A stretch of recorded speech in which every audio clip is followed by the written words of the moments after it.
Assalamualaikum warahmatullahi wabarakatuh. Selamat datang para mahasiswa semua. Kali ini kita kembali masuk ke topik 2, yaitu topik terkait dengan asimilasi nitrogen dan fiksasi nitrogen, dan juga terkait dengan asimilasi sulfur. Jadi nitrogen dan sulfur itu merupakan senyawa anorganik yang diperlukan oleh tumbuhan. Untuk apa? Biasanya diperlukan untuk menghasilkan beberapa komponen penting seperti halnya asam amino. Jadi detailnya seperti apa? Bahwa di alam kita itu ada, selain kita kemarin sudah mempelajari bagaimana siklik karbon itu terhubung satu dengan yang lain di alam, kita juga ada yang disebut dengan siklus nitrogen. Jadi ada atmosfer N2 di udara, berarti nitrogen bebas yang di udara, ataupun nitrogen yang berasal dari degradasi senyawa-senyawa organik, menghasilkan nanti amonium, kemudian nanti menjadi nitrit, kemudian menjadi nitrat. Nah, bentuk nitrit dan nitrat inilah nanti yang masuk ke dalam tumbuhan untuk digunakan sebagai sumber nitrogennya. Jadi atmosfer N2 itu bisa berasal dari industri, misalnya salah satunya beberapa industri yang bisa menghasilkan ini sebagai membentuk, juga industri juga nanti akan menghasilkan ini ya, nitrat. Dan ini tentunya ini menjadi satu kesatuan. Bagaimana selain itu ada kesetimbangan, begitu ya, ada kesetimbangan bagaimana nitrogen itu terhubung sehingga menghasilkan suatu siklus nitrogen. Jadi bagaimana tanaman itu dimakan, gitu ya, dimakan oleh kelinci, gitu. Ini contohnya kelinci, gitu ya. Kemudian kelinci bisa dimakan oleh serigala, atau kelinci mengalami kematian. Jadi kelinci mengalami kematian sehingga nitrogen yang dari tanaman ini nanti juga terdegradasi menghasilkan nitrogen lain yang nanti dikembalikan lagi digunakan untuk tanaman itu sendiri. Selain itu, nitrogen dalam bentuk ini nanti juga bisa dalam bentuk ini ya, dalam bentuk nitrogen yang ada dalam hujan, sehingga nitrogen itu bisa masuk ke dalam tanah dan menghasilkan ion amonium. Jadi itu kurang lebih siklus nitrogen yang ada di alam ini. Kita masuk ke asimilasi nitrat. Tempat berlangsungnya asimilasi nitrat itu ada dua lokasi, yaitu yang pertama itu ada di lokasi daun, ya, sel mesofil daun, kemudian di sel akar, gitu ya, di dua lokasi ini. Nah, kalau ini berarti kan posisinya adalah senyawanya adalah nitrat. Di daun seperti apa? Di daun maksud saya di akar seperti apa? Nitrat yang berasal dari tanah, gitu kan, yang berasal dari tanah nanti akan diubah menjadi di sitosol. Ini masih di sitosol, gitu ya. Nitrat ini bisa dalam bentuk dua mekanisme. Yang pertama adalah disimpan di vakuola, atau ada tiga ya. Yang kedua direduksi menggunakan enzim nitrat reduktase dengan reduksi ini reduktornya, dengan menghasilkan nitrit, terus nitrit kemudian dimasukkan ke leukoplas, nanti oleh nitrit reduktase nanti digunakan untuk menghasilkan amonium, dan amonium ini nanti digunakan untuk menghasilkan amida. Nah, produk amida ini bisa digunakan di transfer ke sel mesofil, berarti melalui mekanisme ini transfer ke sel mesofil, atau nanti digunakan di sel mesofil daun. Nah, kemudian yang ketiga ini adalah nitrat langsung ditransfer ke sel mesofil daun. ya. Nah, nitrat langsung ditransfer ke sel mesofil daun. Nah, menggunakan H+ nitrat transporter, ya, menggunakan H+ nitrat transporter. Nah, ini di sini di nitrat redutase masih ditosol menghasilkan nitrat, nitrit nanti direduksi. Nah, kalau di sel akar tadi menggunakan reduktornya adalah NADH. Sementara kalau di daun, di kloroplas gitu, ini di leukoplas, ini di kloroplas, reduktornya adalah ferredoxin. Nah, nanti menghasilkan nitrit redutase menghasilkan amonium menghasilkan asam amino nanti ditransfer untuk membentuk berbagai komponen yang lain. Jadi itu kurang lebih asimilasi yang terjadi. Di daun juga sama, di daun ada ditransfer ke kloroplas atau disimpan sementara di vakuola. Jadi di daun juga, di sel daun juga ada vakuola begitu.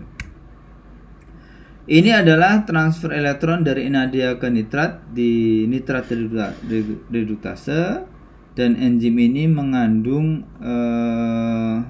ini contohnya ya, enzim mengandung domain FAD, heme, dan kofaktor molybdenum, ya, kofaktor molybdenum yang terikat. Nah, ini molybdenum, kemudian domain FAD, flavin adenin dinukleotida gitu ya. Ini ya berarti FAD, kemudian ada heme, kemudian kofaktor ini yang terikat. Ini ya, ini FAD, heme, domain ini. Ini nitrat redutase, dan ini transfer elektronnya dari NADH ke nitrat, ya. Transfer elektron ini NADH nanti ke nitrat, ya, nitrat ini. Nitrat menghasilkan nitrit, ya, prosesnya. Kofaktor berarti itu adalah suatu bagian dari enzim itu yang dia itu terikat kuat dan menentukan aktivitas dari enzim itu. Ada karena ini senyawa anorganik yang disebut dengan kofaktor. Sementara kalau nanti senyawa organik itu disebut dengan koenzim. Jadi ada beberapa istilah itu yang nanti harus diketahui begitu. Nah, dalam prosesnya asimilasi nitrat itu memiliki kompartemenisasi dan terhubung dengan reaksi fotofosforilasi pathway, ya, di sel mesofil daun. Nah, ini misalnya tadi yang disebut nitrat, bagaimana nitrat diubah menjadi nitrit oleh nitrat redutase di sitosol. Kemudian di kloroplas nanti diubah menjadi amonium oleh nitrit redutase.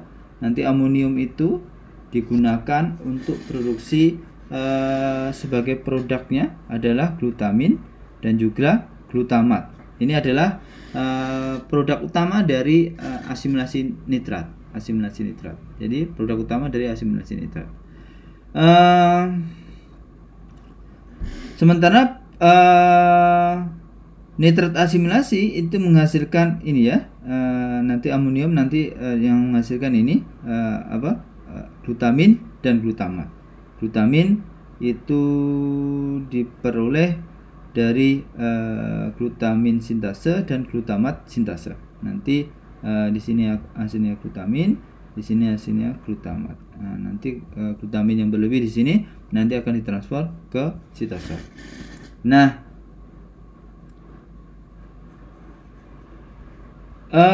selain itu dalam prosesnya itu juga selain glutamin dan glutamat juga menghasilkan produk yang disebut dengan glisin dan juga serin, ya, dan juga serin. Nah, kalau glutamin dan glutamat itu diproduksi hanya di kloroplas dan nanti ditransfer ke sitosol, sementara kalau glisin diproduksi di peroksisom melalui glikolat, ya, glikolat melalui reaksi substrat glikolat. Sementara kalau serin itu diproduksi melalui mitokondria. Nah, nanti hasil-hasilnya ini misalnya di peroksisom produksi glisin menghasilkan alfa glutarat, kemudian di fotofosforilasi di mitokondria menghasilkan serin, dan juga nanti mengeluarkan hidroksipirufat, nanti mengeluarkan amonium. Amonium ini nanti kembalikan lagi ke sini sebagai mekanisme untuk kembali pembentukan asimilasi nitrogen, dan ini sementara alfa glutarat itu diperlukan untuk membentuk glutamat dengan menggunakan bereaksi dengan glutamin. Jadi ini satu kesatuan yang mengkompartementasi sangat cukup kompleks melalui kloroplas, sitosol, kemudian peroksisom dan juga mitokondria. Bagaimana regulasinya? Regulasi asimilasi nitrat ada beberapa tahapan yang bagaimana mengatur itu. Yang pertama tentu dengan adanya cahaya gitu. Cahaya itu meningkatkan fotosintesis, kemudian tirosa fosfat dan fosfat aster terproduksi tinggi, tapi ini ketika tinggi itu sebagai penghambat nitrat reduktase aktif ya, menghambat aktivasi nitrat reduktase. Sementara kalsium itu stimulan itu meningkatkan aktivasi perubahan aktivasi nitrat reduktase menjadi nitrat reduktase yang aktif. Selain itu nitrat reduktase itu juga bisa diregulasi pada tingkat gen, ya. Gen nitrat reduktase itu akan dihambat oleh amonium dan glutamin, ya, ekspresinya ya. Jadi kalau amonium berlebih, gennya itu tidak terlalu terekspresi begitu ya. Sementara glukosa, cahaya dan nitrat itu akan meningkatkan. Ya, positif akan meningkatkan, sehingga nanti kalau meningkat nitrat reduktase aktif dalam bentuk serin OH, kemudian di sini ada nitrat reduktase kinase yang mengubah nitrat reduktase aktif menjadi serin OP. Di sini ada OP-nya. Nah, nanti dalam bentuk OP inilah nanti nitrat reduktase ini bisa diikat inhibitor sehingga nanti menjadi tidak aktif. Jadi kurang lebih mekanisme kerjanya seperti itu. Nah, proses aktivasi inaktivasi itu dari nitrat reduktase ada nitrat reduktase fosfat. Bagaimana nitrat reduktase aktif terfosforilasi dengan yang tidak terfosforilasi itu dihambat oleh asam okadaik gitu. Jadi itu kurang lebih terkait dengan bagaimana regulasi asimilasi nitrat. Nah, dalam prosesnya beberapa asam amino itu dibentuk dengan menggunakan kerangka karbon yang berasal dari proses fotosintesis, gitu ya.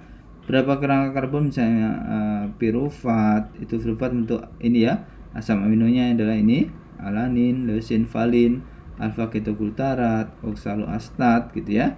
Kemudian eritrosa 4 fosfat, ribosa 5 fosfat, fosfoglikolat dan seterusnya.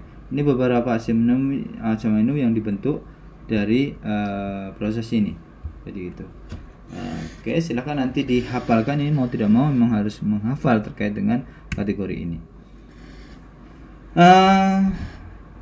Tentunya ini akan terhubung bagaimana suatu reaksi satu dengan yang lainnya, bagaimana beberapa senyawa karbon yang dihasilkan dari asimilasi CO2 itu digunakan sebagai prekursor untuk sintesis asam amino. Misalnya ini senyawa-senyawa di kloroplas ada fosfoenol pirufat, yang nanti fosfoenol pirufat ini juga senyawa penting. Fosfoenol pirufat kemudian menghasilkan pirufat, menghasilkan oksaloastat, menghasilkan alfa glutarat di sitosol. Nanti ini digunakan untuk kerangka karbon pembentukan beberapa biosintesis asam amino. Begitu, itu menjadi hal penting yang harus diperhatikan begitu.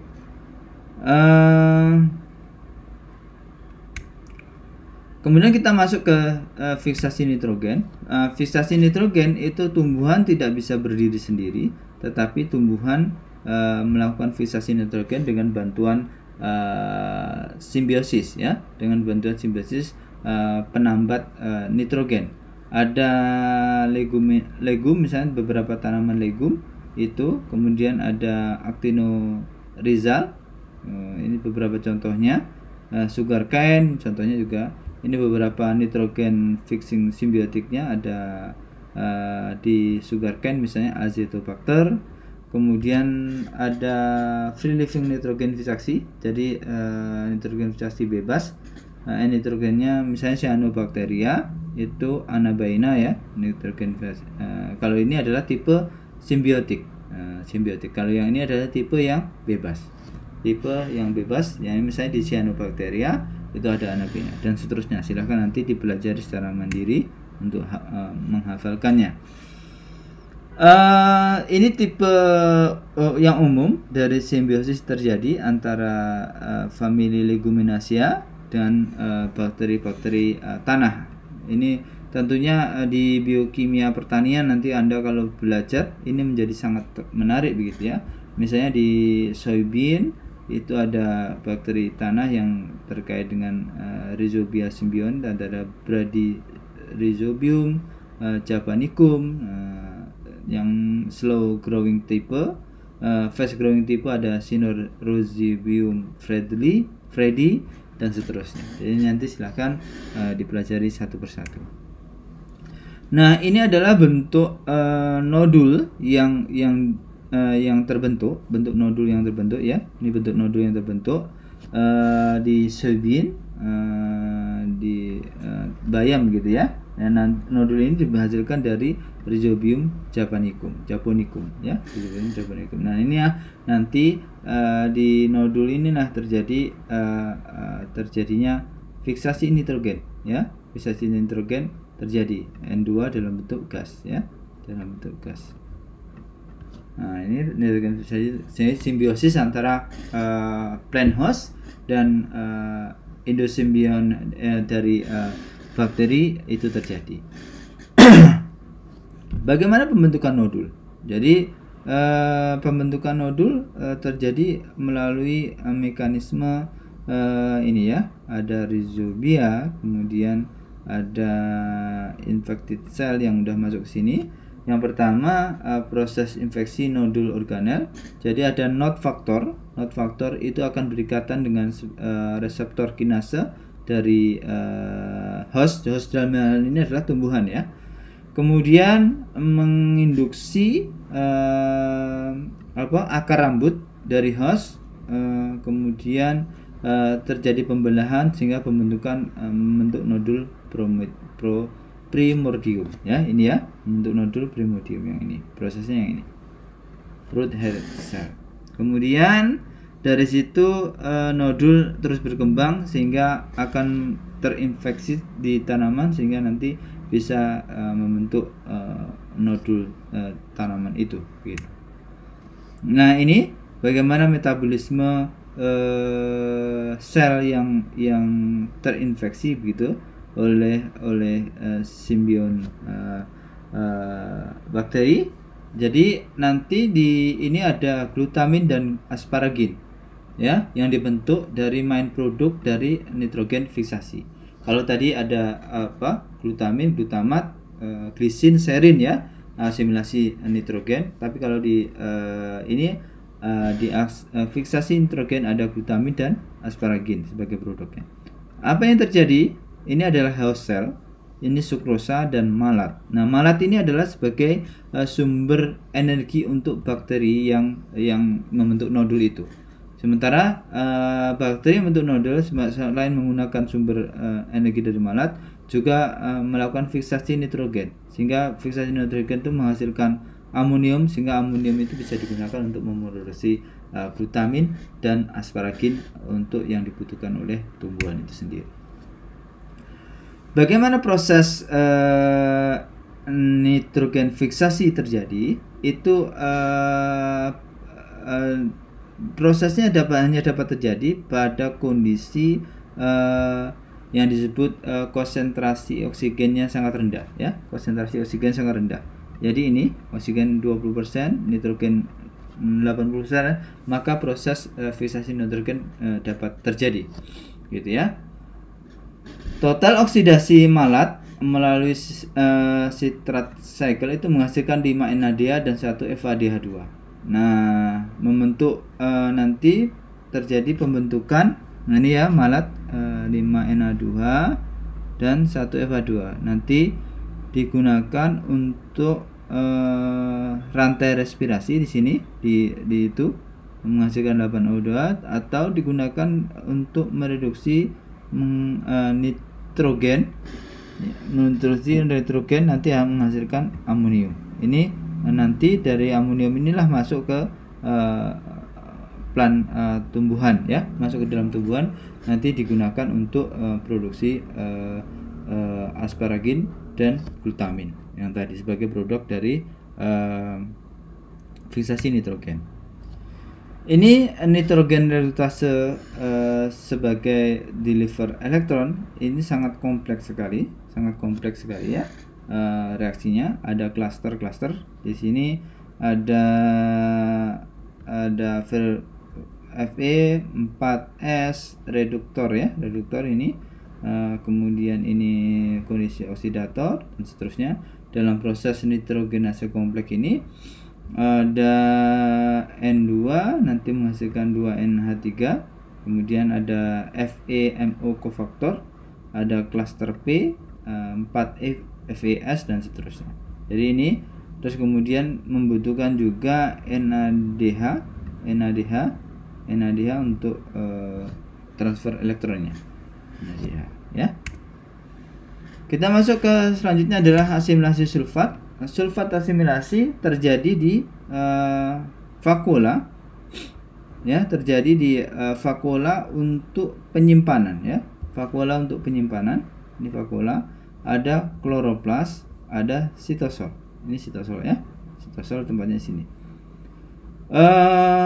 Sulfat, ion sulfat yang ditransfer dari xilem gitu ya, masuk ke dalam sitosol kloroplas. Nanti di kloroplas nanti akan ditransfer langsung ke bagian kloroplas, kemudian direduksi menjadi sulfit dengan menggunakan ATP dan glutathione ya, GSH ya, glutathione.